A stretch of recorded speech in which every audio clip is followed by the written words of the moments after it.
Welcome to the Forgotten ECE, the show where before and after school educators, summer camp and PD staff and CYWs have a place where they are seen, heard, and valued. I'm your host, Jamie Wegler, and I am so excited you're here.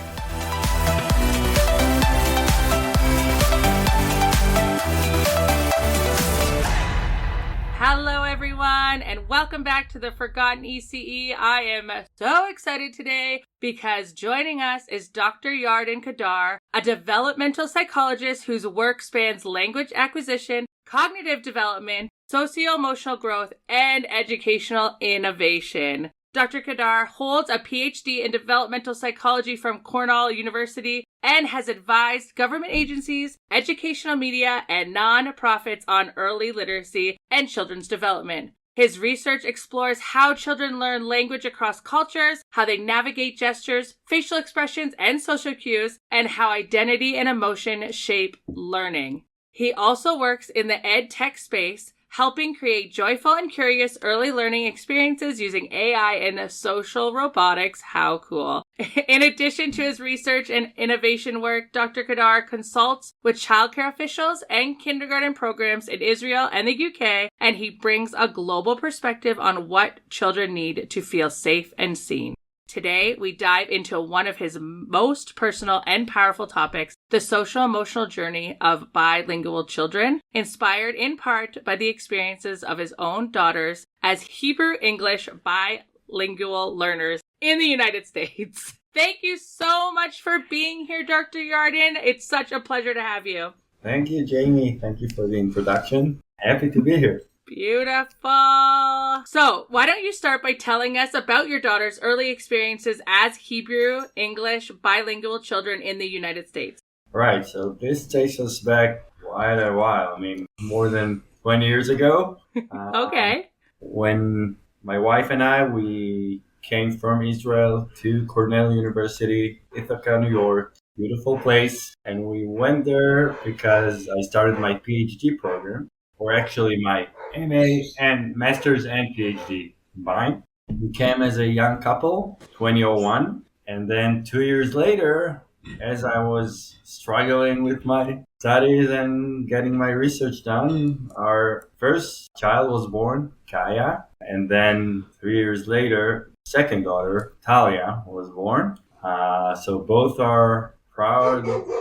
So two of my daughters, I have three daughters, two of them were born in the States. And that time we stayed until 2007. So when we went back to Israel, Gaia, my eldest, was more than 4 years old. And Talia was 1 year old. And then especially Gaia was, of course, a bilingual speaker, maybe even a better English speaker than Hebrew speaker, because she went to daycare, and she was immersed in English the whole day. But at least 50-50. So she had a perfect accent, perfect American accent, and she was also speaking Hebrew at home. So as I was doing my research actually my PhD research was on monolingual children and even infants. But at the same time, of course, if you're curious about language and you care about your own daughter, of course, then it's hard to miss, right? The amazing ability of young children to acquire two languages and actually many more. Wow, and you did all of that while not only studying your master's and your doctorate, but then moving from Israel to U.S. and then U.S. back to Israel. Exactly, right. Oh, yeah. No big deal though, right? That's incredible. So that's kind of where this journey started. And then what stood out to you in those first few months of English exposure, whether it's socially, emotionally, or linguistically? So I was looking at Gaia, my own daughter, but also, we met quite a few other Israeli families who also came to Cornell to study and work. And not only Israelis, other people from all kinds of places around the world. Ithaca is, of course, an international college town, so you get to meet people from all around the world. And, there's no special place, of course, for bilingual children. They just go into a normal English-speaking daycare. And this was, on one hand, it's an amazing thing to see. On the other hand, it's not an easy process, and this is what many people kind of miss. So they say, oh, wow, language is so easy for children. They just get it like that, easy, which is true. It's true. I mean, look at us. Try learning Japanese today. What's going to happen, Jake? Mm-hmm. Yeah, well, I still trying to learn French, okay? So we all know this kind of frustrating feeling when we're trying to, I don't know if you're doing Duolingo or whatever. Absolutely. We just know, right? You don't have to be a language expert in order to see the huge difference between a child and an adult. And the older you get, the harder it gets to learn another language. So on one hand, people are right when they say that it's easy for children to acquire a language. But still, it's not a matter of 1 day or 2 days. It's still a process of a few months at least. And it's not only about language, of course, right? Because it's not only like us. When you're an adult trying to learn a language, you have your life, and at the same time, you're trying to learn a language. But for these children, you're suddenly in a new environment, not only linguistically, but culturally and in every other respect. And that's a big challenge. So I have a friend, a good Israeli friend. They actually stayed in Ithaca. They're still in Ithaca for many years now.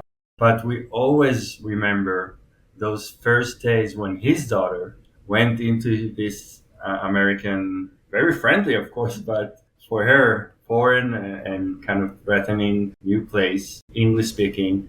And this girl, who today is very smiley person and happy person, but at that time, she just cried and cried. Not one morning, not two, not for a week, but for weeks. She just cried. That's all she did. And I remember looking at him outside, not sure what to do. So hard for both the child and the parent. So this, going back to your question, I think this is something that not enough people, including professionals, are aware about. Okay, yeah, sure, we know that, there's this saying, it's all going to be okay by Christmas, right? Because they start like late August. Don't worry. Wait. And usually they're right. I mean, of course, it's not like that this Israeli or, I don't know, Brazilian child who came to the US or to Canada will be, master of English after 3 months. But what we want to see is that they are able to understand simple sentences and then slowly kind of utter their own, words and sentences. So usually, yes, this is what happens. But, still there are 4, 5, 6, 7 tough months for those children. Yeah, you know what, this speaks to my heart. As an educator in the system, we had a child start last year who moved from Japan, and literally all she ever spoke was Japanese, and trying to help her not even just understand the English that we're speaking, but that she's in a safe place and that it's okay was hard enough. And you're right, it was literally months of crying. And then you feel bad for the educator, you feel bad for the parents, and trying to also, there's that language barrier with the families, and you're trying to tell them that it's okay, that it's safe and it's okay, but like you can't just say it if you don't know Japanese or if you don't know Hebrew. You can't just say it and make them feel comfortable. So now you're trying to break this language barrier between the children and the families, and also support this child on multiple emotional levels, not just linguistically. And it's hard and it's taxing, and you feel bad. Like, that child's going through it for those many months. There's emotional taxes that's happening throughout the whole process. Oh my goodness. And in your experience, so when you moved back to Israel, your oldest daughter would have started school, right? Yeah, preschool. She was still 4. Okay. Yeah. Yes, okay. And then how was that transition back to Israel and then Hebrew speaking? So, we talked Hebrew at home, so it's not like she had to learn the language. No, of course not. She knew the language, but still she had to struggle a little with some sounds. But we were worried about her English because we knew that the Hebrew would be fine. But English was, how do you keep that alive. And we really tried. We found this American student living nearby. She came, I think, once a week to play and talk with her. And it works, but, it's not like, living in a really No. English speaking environment. And then at some point, I forget when exactly, but maybe around the age of 6, we stopped. And so, today, of course, she speaks English, but not like she used to. At least not in terms of her accent. Yeah. Yes. Wow. And then in your experience, how do these challenges show up in less structured spaces? So like we've talked about a little bit about childcare centers, but then what about in like before and after school programs or in these out of school programs? And how do you think children not only maintain these multiple languages, but also thrive in a sense that they're emotionally connected to them? Yeah, I think that, both in the more structured environments and the after school programs or summer camp or whatever it is, it's really always about us. When I say us, I mean the adults, the instructors, the managers, whoever is in charge. So, children, sure, they again, as I said before, put a child in a new environment, and eventually, even if they're really shy and even if it's not their language, they will find their way, right? But, it can vary so much between one child and another, and can cost them, it can put a lot of pressure, unnecessarily, of course, on the child. And sometimes, as you say, for many, many months, even more than that. So it's really our responsibility to help them go through it as smoothly as possible. And this relates to so many things. So even if you're talking about language, we need to remember that this child who is maybe we want them to learn English, but at the same time they have another language, and maybe that's as important, if not more, for them, right? And this really depends on the scenario, right? I mean, are we talking about a child who mostly now speaks and hears English, like an immigrant child, for example, or maybe in a different place or different time, a child who needs to learn English, but still their home language and culture is the more dominant one, right? So I think that the first thing that, again, everybody who's in charge, need to be aware of is to know where this child is coming from, what's the family background, what do they want. Talk to the parents. If you don't speak their language, find a way. And today, it's much easier than it used to be, because all you need is 2 phones, right? And you can talk. By the way, we can talk later about the future of bilingualism and multilingualism, which I'm a bit concerned about. I would love to talk about that. Yes. Because of technology, but at least in this sense of, getting to know the child, not only the child that you see, but the entire culture and heritage and language and family pressures and all kinds of things that you need to know about, right? Because, again, it really depends on the family, the age, so many factors here, but these are things that we need to be aware of. No, I completely agree. And I think like in terms of this whole child, and that's how we should see them. They're a whole child, they're a whole being, and they have all these amazing parts and pieces that make them up, that regardless of whether or not they're learning English or immersed into an environment where they have to learn English, their culture needs to shine through and their home language needs to shine through, because that's going to be a part of them forever, and it should be a part of them, and we should be valuing that. So as a parent, can I ask what small or everyday practices either helped you when your children were going through the English childcare sector before you moved back, or what you would have liked to see more of? I think that in our case, we weren't really worried about her not knowing Hebrew. Kind of knew that most chances are that we're going back to Israel. So in our case, it was kind of the contrary, right? We wanted her to get as much English as possible for a solid, base. I still kind of regret. I mean, there was nothing we could do, but we had to decide stay or go back. But she would come back to Israel when she was 6 or 7. It would be different, I think. I mean, her English would be much stronger and would be stay like that, I think. This is what usually happens. But still, she has a good level of English today anyway. But for other parents, this is a real conflict. I always tell my students when we're talking about language and language acquisition, and especially when we're talking about bilingualism and multilingualism, that there's one word that's always there, and that's conflict, right? Because when you're giving them A, you're kind of taking away B, right? And it's so hard to find this balance. We see this in immigrant families, I think the most, because, they've already made the decision. And we're always talking about the fact that, for the parents and definitely for the grandparents, kind of like we gave up so much. It's your identity, it's your way of living so much in order for children to have a better future, right? So there are many times you find parents who are kind of torn because on one hand, in order for the child to have a better future, let's take again the American Canadian example, they better learn English and be as good as anyone else, right? Be totally immersed. But then what does it mean for the family? What does it mean for the relationships between the child and their parents and their grandparents?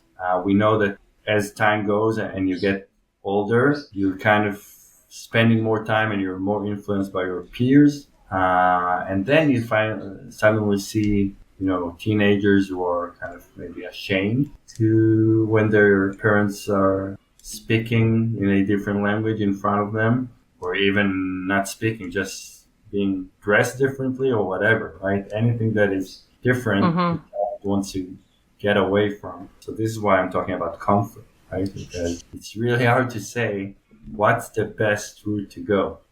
Oh my goodness, you're making me think of so much. Like, you're absolutely right. And it's hard because as an English speaker born in Canada, I strive as an educator to maintain those, like the multilingual, and when people they keep their culture. But you're absolutely right, because you can't always stop. Well, you can never stop people from feeling how they're feeling.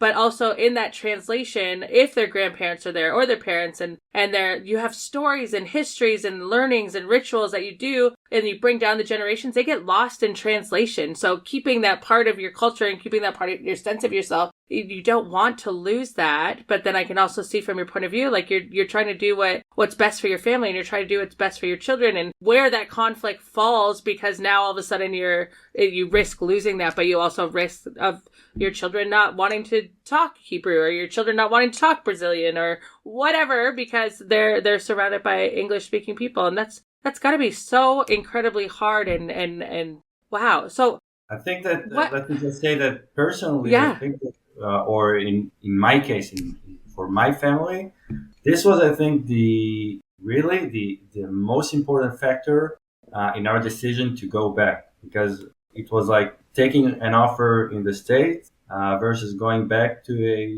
not as good offer, I would say. Still, we decided to go that way because, above all, we have friends, Israelis and not Israelis, who stayed, and you could just see, right? So our daughters were really young at that time, but we had friends with older children, and everything that I was talking about earlier, you could just see it, right? That no one is trying to do anything bad, right? Yeah. It's so natural, right? We know what happens when you're a teenager. We know what happens in your 20s. Only much later, and this is again it's documented in the literature. There are so many studies about it. When people reach, middle adulthood, maybe in their 40s, then they go back, think back, and regret, right? They regret if they kind of lost their heritage language and culture. They're going like, oh no, all I have now is a few like melodies, maybe songs, some smells of the food, things like that. But I lost the core instrument, which is language, to my own culture. Again, I'm not judging anyone, right? It's No, as of course not. as I said before, it's a natural process happened Mm-hmm. again and again throughout history when people, especially in immigration, but for any reason, when people change their linguistic environment, these things happen, And even if you do your best, let's take the scenario when someone is really trying and managing to keep their children, even when they're young adults, in the loop, right? They're speaking English outside. They're doing great, but at the same time, they're very loyal to their heritage culture. Okay, but what would happen in the next generation? Mm. This will be much harder now, right?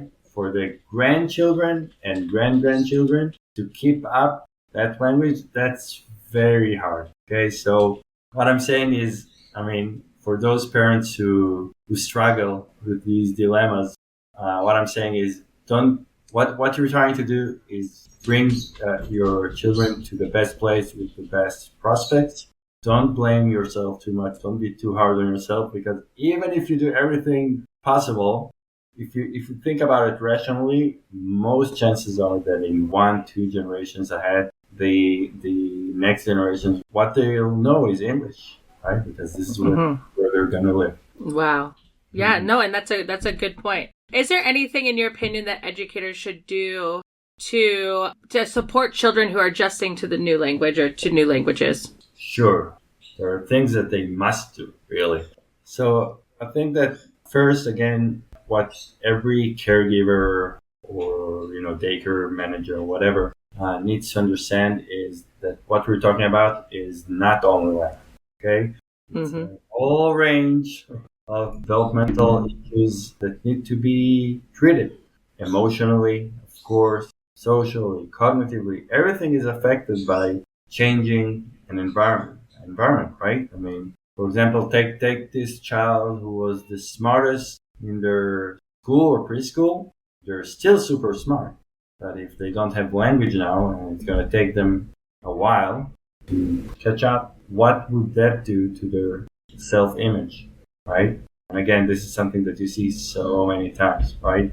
Even if the subject matter is not really focused on language, even if it's math, for example, still, you need to understand what they want from you, what the question is, right? What the hell is velocity, or yes, literally. Yeah. So what I'm saying is that you need to understand as an educator, and especially in early years, that the child is going through a real challenge, okay, in many respects, not only linguistics. And what we can do is, first, of course, what we do with every child, regardless of language, and this, the basics, right? Be there, physical contact, eye contact. Just let them feel that you're there, supporting and loving them. But more than that, for example, it's so crucial, again, that we learn about the child from their parents and maybe even other family members or other community members, and try to bring some of that culture into our daycare or preschool, show some customs or food or celebrate their holidays, anything that could make the child feel at home, and the family as well, because it's as important. Also, I see too many times, unfortunately, I see like this scenario where teachers kind of give up on parents who are not from the same culture, either because they're not really good in the local language, or even if they know the language, there are so many, cultural barriers. And then, of course, no one is doing it, I hope, on purpose, but it's just a matter of, how people act naturally. And it's really easy for us to put someone in that corner or under that label of, they're not really communicative, they don't want to be part of our little community or whatever, which is in most cases not the case at all, right? On the contrary, you need to put some extra effort and really bring them in and make them understand what's going on, There are so many little, customs or just the way things are handled, which are different from place to place, which are hard to understand for a foreigner. That's an excellent point. So here in Ontario, we have this document, How Does Learning Happen? And it talks about the foundations of learning being expression, belonging, well-being, and, if I was being tested, I would fail. So expression, well-being, belonging, and engagement. Anyways. But as you're speaking, like, I hear that so wholeheartedly. You're absolutely right. I think that it's so much more than just the whole child, or it's so much more than just the child. It's the whole child, and attached to that is their families and their extended family and the community that they come from, because we need to make them feel that they are a part of this community as well. And the only way we can do that is getting to know them and bringing things in and learning from them, from other people. What would make the child feel? It sounds so common sense. Like, what would make the child feel at home and welcome and cared for, and understand that relationship with the families is being built so that they feel more safe at our centers and in our schools. But you're right, it's so easy, and it's almost second nature for people to try for a little bit and then just give up even when it's hard, and it's discouraging because they need so much more than that. And wow, yeah, like you're making you're a professional, but you're making some really, really great points. And I hope people listening are like, okay, we need to try, we need to do this. And even though it's hard, it's worth it. It's worth it in the end, because not only are you making these beautiful friendships and these beautiful connections, but you're providing a place for these families and for these children to grow and learn and be comfortable, and then which will lead to capableness and confidence. And that's exactly what we want in our children, right? Right. I would also like to add that, I kind of mentioned that before. Today, there are so many ways, technologically speaking, to make things easier, both for the child and for the staff, for teachers, caregivers. Everything is translatable, right? Instantly, you can record the child and AI tells you what they said, or the old-fashioned send it to their parents. AI can do it for you, but just to show them that, right, that they're part of this, right, and you want to make them part of the process. So really, things that before, there are ways, of course. If you have another child who's speaking that language, they can get the role of the translator, but to a limit, because it's hard for the child. Or of course, if you have a teacher who speaks that language, perfect. But again, today, even if you don't, still you have those tools which can help you a lot. Sometimes it's just that one word missing, that could change the whole day for the child. So I don't know, they were talking about their bunny puppet, and you had no idea, but now you know, and you get it for them, and totally different day. No, you're absolutely right. And like, we have a lot of multilingual learners that come into our program. And we always ask families, like, what are some words that we should look for? And anyways, September is always the hardest, because that's when they're all learning and trying to be comfortable. But I find even when educators make an effort into learning a couple phrases in the child's home language, like you're okay, or you're safe, or mom is coming back, and you can break that kind of barrier a little bit. I mean, don't get me wrong, my language skills they're subpar, to say the least. But even like, I find even like we had a child that spoke Spanish, and learning that it's okay, you're okay, or you're safe in Spanish, and being able to tell her that made it a little bit better for her, and made the days not go as long. And then, but it's as simple as asking the families, right? Like, it's even if you have to use the translator app to ask the families, how do I say they're okay? And then learning from them how to say that so that they're part of that process. Exactly. No, that's amazing. Let's speak a little bit about peer relationships between children, and how educators can maybe foster those relationships, even if they don't share a common language. Yeah, so, when we're talking about very young children, preschool, usually children would be willing to accept anyone, right? They would also be willing to learn words or songs from that other language for fun. So we should use that, right? When you're talking about, the older you go, the harder it gets, because then you get all the kind of not so nice social social reception for anyone who's different. Doesn't matter in what sense, right? Not only language. We all know what it is in middle school, and definitely in high school. for someone to feel different, very hard. But again, when we're talking about the little ones, we can actually use that difference for curiosity, right? So today, Juan will teach everyone the Spanish song, right? And again, this is great. And also, even in free play, you can see that in most cases, children will find a way, right? Yeah.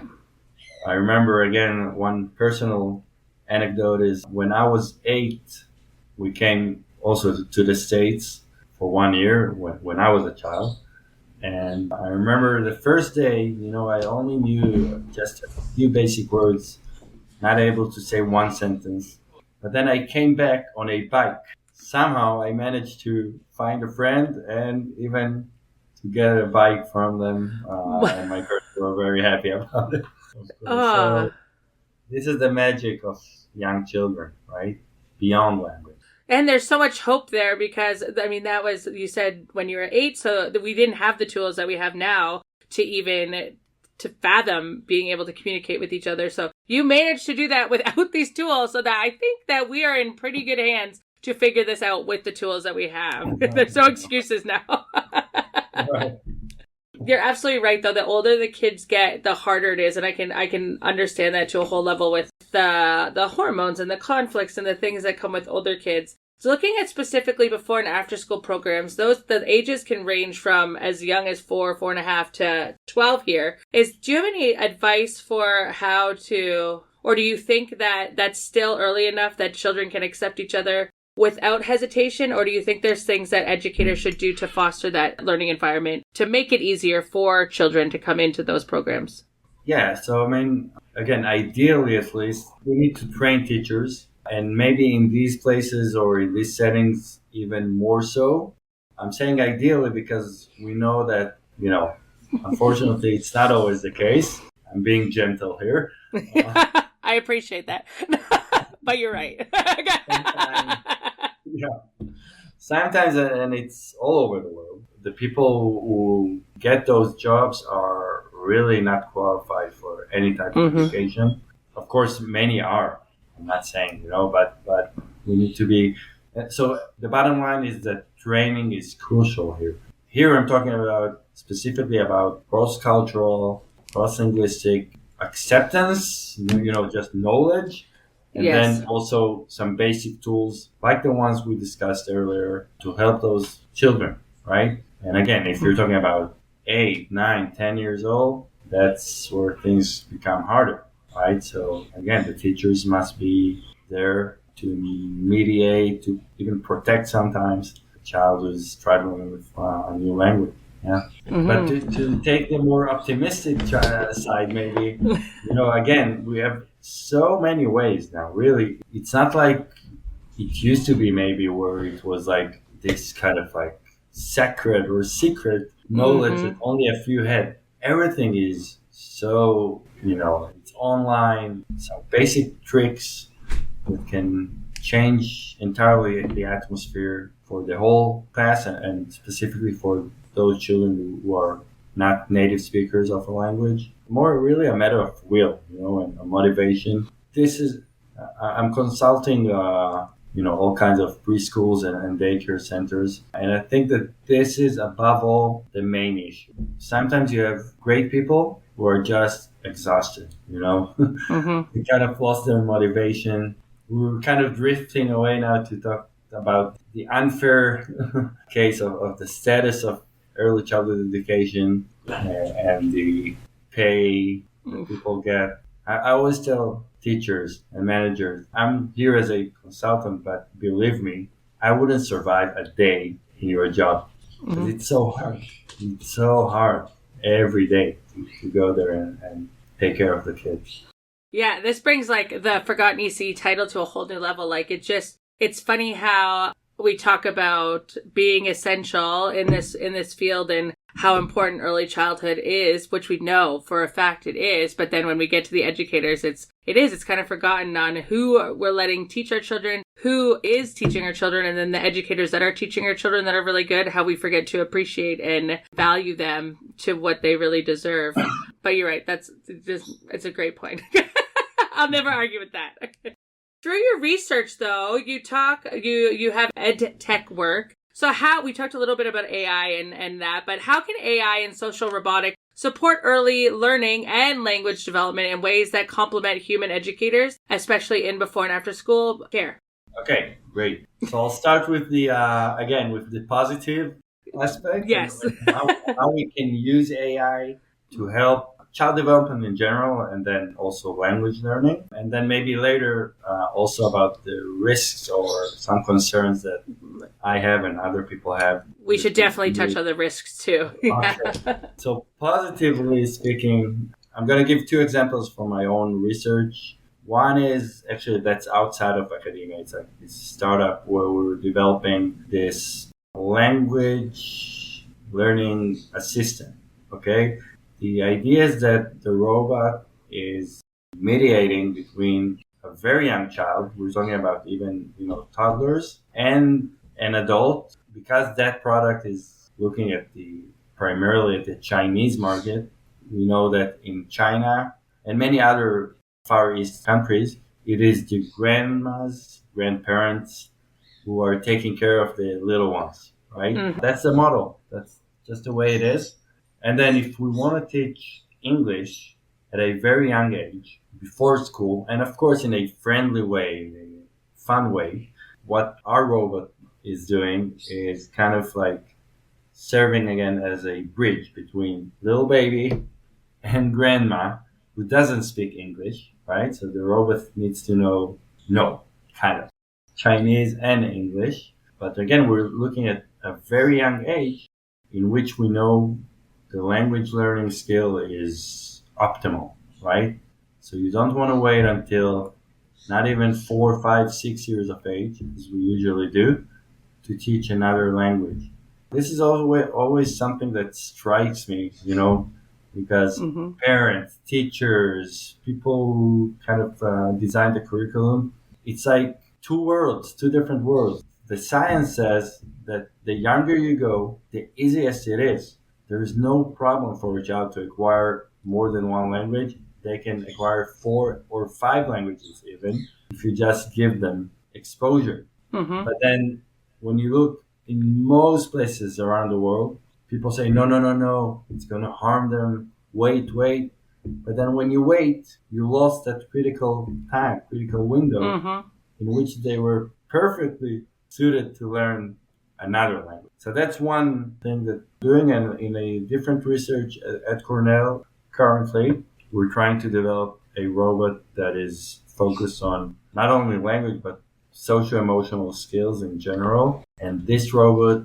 again, is a robo-mediator. Okay, it's not... Wow. When people hear about a robot and a child, they kind of reject the idea because they're sure that we're talking about, kind of like putting the child in front of the screen.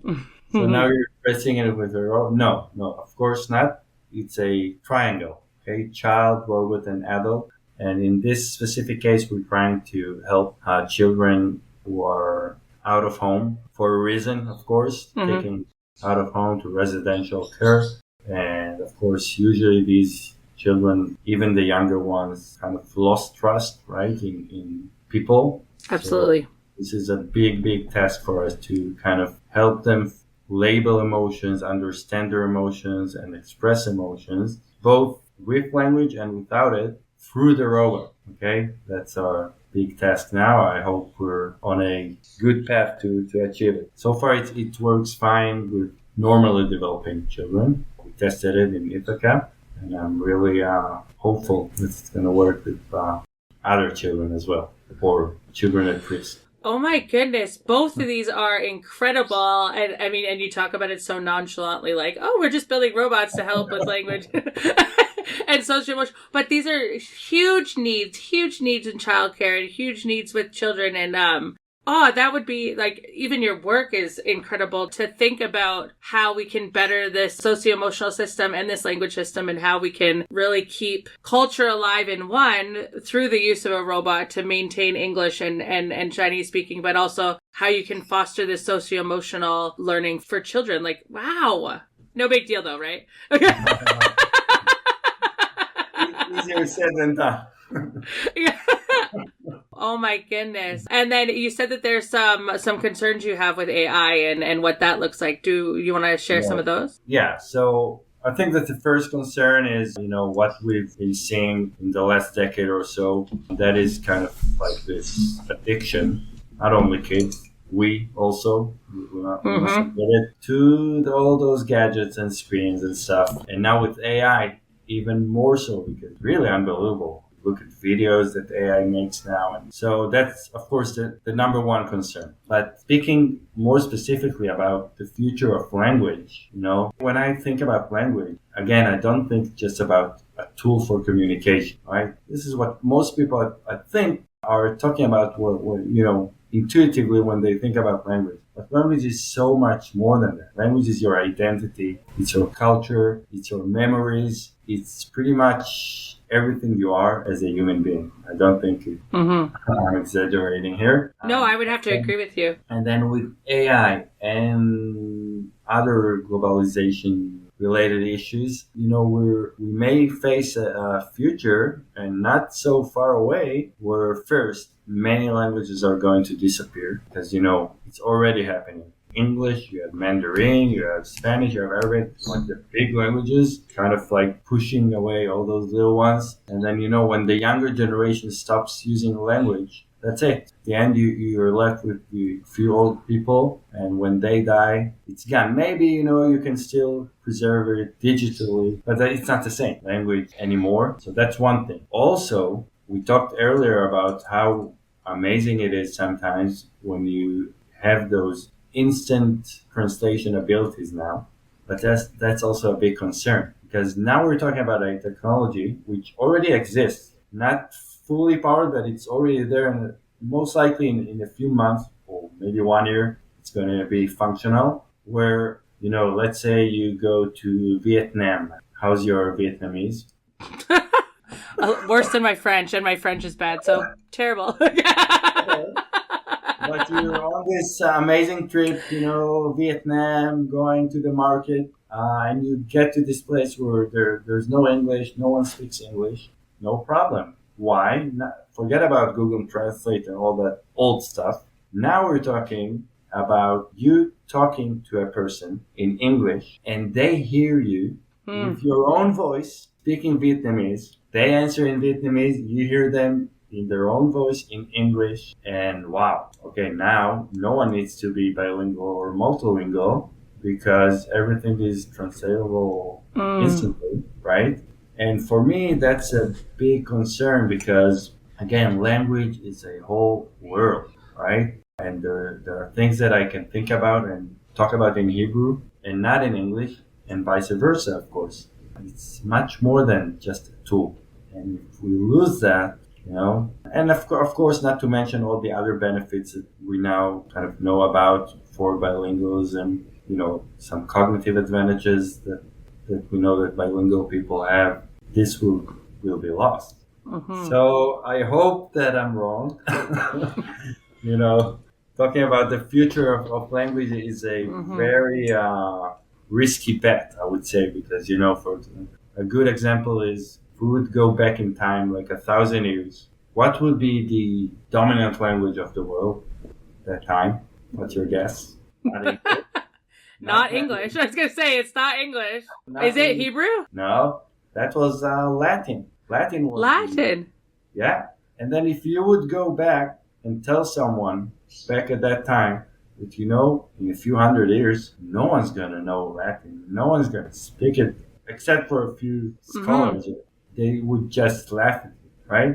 So who knows? Who knows what the future of language is? But that is scary because, like we've talked a lot in this conversation, but you're right. Like, language is so much more than just the words that we speak, and with this new idea of translation, and not only are you risking, the odd of not being translated exactly how you mean, but you're missing the emotion and stuff behind it. You're just hearing the words that you're trying to speak in a different language, and it takes out that whole cultural piece, and That's hard. And also, there's such beauty in language and people learning how to speak different languages, and you're also losing that. So that's a little scary, but I also can understand, like, there are so many benefits of being able to immerse yourself somewhere and being able to communicate right away. So, it is a double-edged sword. That is for sure. Oh, thank you so much for all of this. Do you have a message that you would like to share with before and after school educators or educators that could help them support bilingual, like a final message to help them support bilingual or multilingual children? You're like, so much, actually. Listen up. Yeah, I think that a really good way, or kind of like an exercise for us, is to use our imagination and put ourselves in the place of that child, right? Just think about what it sounds like, what it smells like, what it looks like in a totally different environment. And again, even if you see friendly faces, smiley faces, you're not sure. So many things to think about. And when we do that, I think that it will be easier for us to show even more empathy and more patience and a bit longer hug, right? Every time they're distressed, just to understand what they're going through. Well, that's beautiful, that personal piece, and keep personability alive. Understand that people are people and that we are all human. Like that, I think that would go a long way in the world in general, but I agree. I agree completely. I agree. Let's start with our own little kindergarten or preschool. Yes, and then hopefully it's a domino effect. If we teach them how to be human, everyone else will just follow. That's great. Dr. Yarden, where can people find you if they want to reach out to you? Where can they find your research if they want to read up more about it? Or is it okay if people reach out to you? What are you? Give me your best spiel about you. Yeah, I think that the first place to go would be LinkedIn, I guess. Yep. Definitely speaking. You can find some of my research there. I'm also giving lectures all over the world, areas that are related to children, of course, and development. Also check out our Cornell robot, which is called Emobo, EMOBO. That's a very exciting project that I'm, again, very hopeful about. People can always email me. I can definitely share it in our show notes for sure. Honestly, it has been such a pleasure talking to you and learning a little bit more about multilingual and bilingual, but also about the compassion behind it and your incredible moves with AI and robotics, and also how this all ties down to the whole child and being human at the end of it. Wow, thank you. I forgot to mention that I also published 2 books for children. Yes, tell us. One is about a duck and a tiger and many adventures that they go through. And the other is the more recent one is about a house which is being built by, a family until they kind of deserted. They moved to a new house. But this house is not gonna give up, and it finds a way to chase them and to find them. So hopefully next time we speak, I'm gonna have the 2 English translations for you. Right now it's only in Hebrew. That's incredible, though. And if you don't mind sharing those links with me, I'm definitely okay with the advertising the Hebrew language of them. That's amazing. Oh, I'm excited. And yes, I would love to speak again in the future and see where this research is going and see how you're doing. And thank you so much. Thank you, Jamie. You're great. Thank you, everyone, for listening to the Forgotten ECE today. I cannot wait till our next episode, and I hope you took a lot away from this episode. Have a beautiful day and stay empathetic and compassionate.